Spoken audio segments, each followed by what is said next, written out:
안녕하세요. 이번 시간에는 자바스크립트의 함수에 대해서 살펴보도록 하겠습니다. 함수를 선언하고 실행하는 방법, 그리고 매개 변수와 인수 사용하는 방법 살펴보고요. 함수에서 return을 사용을 해서 값을 넘겨주는 방법까지 알아볼게요. 우선 함수를 왜 사용하는지, 언제 사용하는지를 먼저 살펴보겠습니다.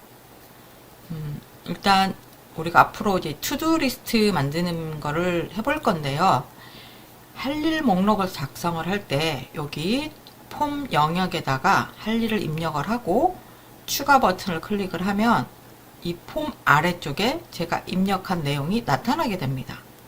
그리고 입력한 내용 중에서 내가 그 일을 완료했다. 그래서 완료 버튼을 클릭을 하면 이렇게 취소선이 그려지고요. 삭제 버튼을 클릭을 하면 화면에 있던 게 사라지도록 그런 투두 리스트 프로그램을 만들 건데, 이 프로그램을 한번 함수 없이 작성한다라고 해볼게요.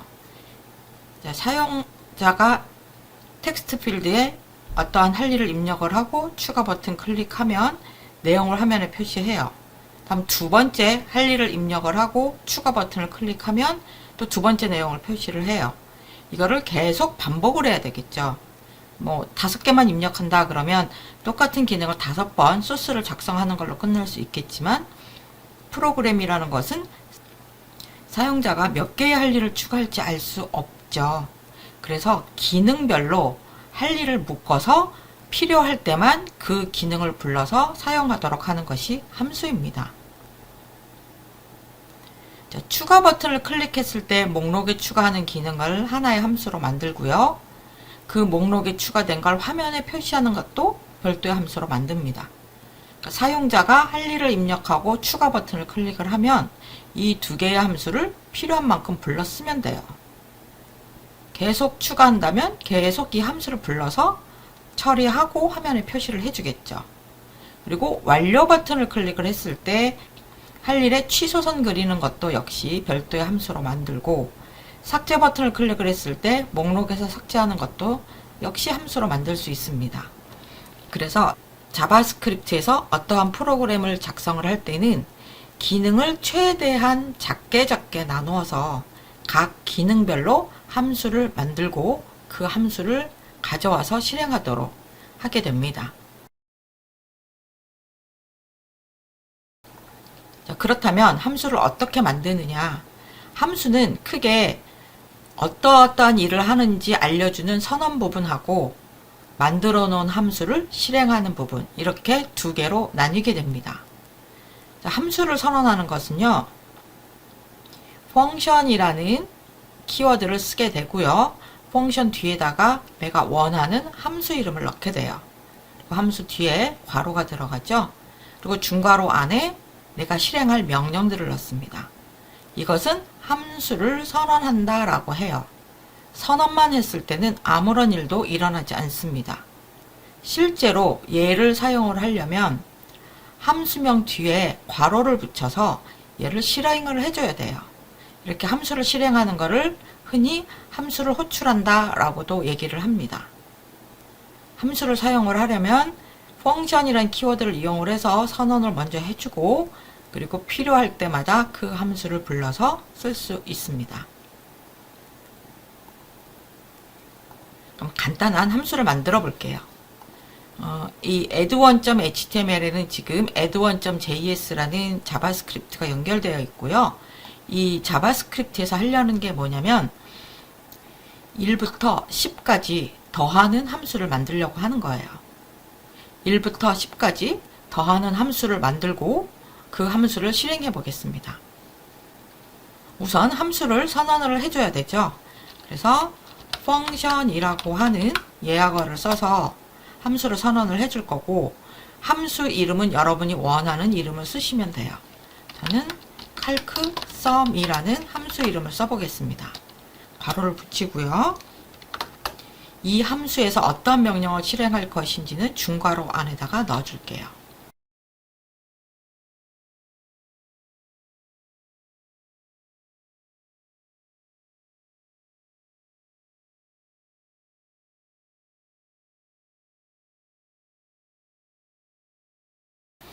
이렇게 작성을 해보았습니다. 이 중괄호 안에 들어가는 명령은 이해하실 수 있겠죠? sum이라는 변수를 처음에 초기값을 0이라고 주고 for 문을 통해서 1부터 10까지 반복하면서 계속 sum에다가 i 값을 더해준 것입니다. 최종적으로 결과를 엘러 창에다가 표시를 해줄 거예요. 여기까지가 calcsum이라고 하는 함수 선언부입니다. 이렇게 선언만 해서는 아무런 일도 일어나지 않아요. 이 함수를 실행을 해야 됩니다. 실행하는 것은 함수 이름을 써주고 뒤에 괄호까지 붙여주면 이 부분이 실행하는 거예요. 저장을 하고요. 한번 확인해 볼게요. 네, 지금 보시는 것처럼 알림창에다가 1부터 10까지 더하면 55입니다 라고 표시가 돼요. 이 55는 sum이라는 변수에 저장된 값이죠. 자, 함수 선언부와 실행 부분 이렇게 두 개로 구성된 걸 볼 수가 있어요. 그럼 이 calcsum을요 계속 실행을 하면 두 번 이런 식으로 실행할 때마다 계속 값은 sum에 들어있는 55만 나와요. 왜냐하면 반복문을 10까지만 반복을 하기 때문에 이 sum의 값은 변하지 않습니다. 이 함수는요 1부터 10까지 더하는 함수라고 딱 못이 박혀 있어요. 그런데 1부터 10까지가 아니라 뭐 1부터 20, 1부터 50 이렇게 특정한 숫자를 내가 지정을 해주면 그 숫자에 맞춰서 이 함수가 동작하도록 하고 싶다 라고 했을 때 사용하는 것이 매개 변수와 인수입니다.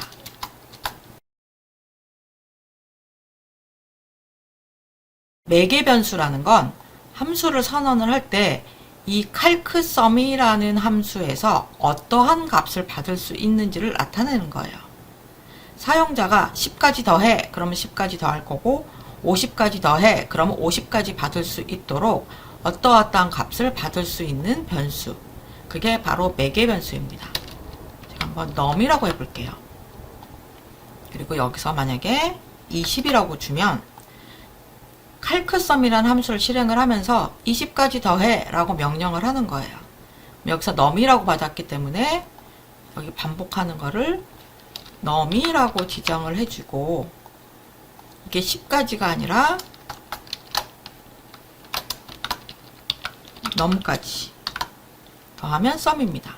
그러면 아까보다 훨씬 광범위하게 사용할 수 있는 함수가 됩니다. 자, 저장을 하고 브라우저를 한번 볼게요. 네, 1부터 20까지 더하면 210입니다 라고 나와요. 예를 들어서 여기를 제가 이번에는 50이라고 해볼게요. 그리고 다시 확인해 볼까요? 1부터 50까지 더하면 1275입니다. 이런 식으로 바뀌죠. 하나의 함수를 만들어 놓고 넘겨주는 값에 따라서 다른 결과값을 내도록 하고 싶을 때 사용하는 게 매개 변수와 인수이고요. 매개 변수는 함수를 선언할 때 값을 받는 변수를 매개 변수라고 하고, 인수는 함수를 실행을 할 때 매개 변수한테 값을 넘겨주는 거, 이런 50 이런 것을 인수라고 얘기를 합니다. 그래서 매개 변수와 인수를 통틀어서 흔히 인자라고 부릅니다. 자, 이번에는요 리턴문에 대해서 알아볼게요. 지금 보고 있는 calcsum이라는 함수는요 이 함수 안에서 실행 결과까지 다 표시를 해주고 있어요. 근데 이렇게 사용할 수도 있지만 일부 함수에서는 함수에서 처리한 결과값을 함수 바깥에서, 그러니까 선언한 바깥에서 사용해야 될 경우도 있습니다. 그때 필요한 게 리턴문이에요. 여기를 지우고요. return 하고 sum 이렇게 하면 함수에서 처리한 결과값 sum을 함수를 실행한 부분으로 넘겨줍니다. calcsum 50이라고 실행을 했는데 이 실행을 하면 얘가 함수를 선언한 부분으로 넘어가서 num에는 50이 들어가고 필요한 값을 다 처리를 해요. 그리고 나서 return, 반환을 한다. 어디로 반환을 하느냐? 함수를 실행한 위치로 반환이 돼요. 그럼 여기 sum에 들어있는 값이 넘어오겠죠? 얘를 받아서 어딘가에 저장을 해줘야 됩니다. 자, result라고 하고 calcsum에서 받은 값을 표시할 수 있어요. 이 sum이 calcsum 50이라는 함수를 실행한 위치로 반환이 됐고요. 그 sum의 값은 result에 들어갑니다. 그리고 여기다가 표시를 해볼게요. 저장을 하고요. 한번 브라우저로 확인해 보겠습니다. 네, 1275라는 여기 함수에서 넘겨준 값이 바로 result에 들어간 걸 확인할 수가 있어요. 그러면은요, 만일 여기서 sum을 반환을 했는데 이렇게 쓰면 안 될까요? 이 sum 값을 받아서 그 sum을 그냥 그대로 화면에 표시해 주는 거죠. 네, 이렇게 쓰면은 안 됩니다. 오류가 나요. 왜냐하면 이 sum이라는 것은 이 함수를 선언하는 이 부분에서만 쓸 수 있는 변수고요. 밖에서는 쓸 수가 없습니다. 이것을 스코프라고 얘기를 해요. 변수를 어디까지 쓸 수 있는지, 변수를 사용할 수 있는 범위를 나타내는 것을 스코프라고 합니다. let이라는 키워드를 사용을 해서 만든 변수 sum은 이 변수를 선언한 블럭 안에서만 쓸 수 있다. 여기를 벗어나면 이 sum은 아무런 의미가 없는 변수가 됩니다. 여기서 쓸 수가 없어요. 그래서 새로운 변수를 받아서 새로운 변수로 받아서 그것을 에러 창에다가 표시를 한 것이죠.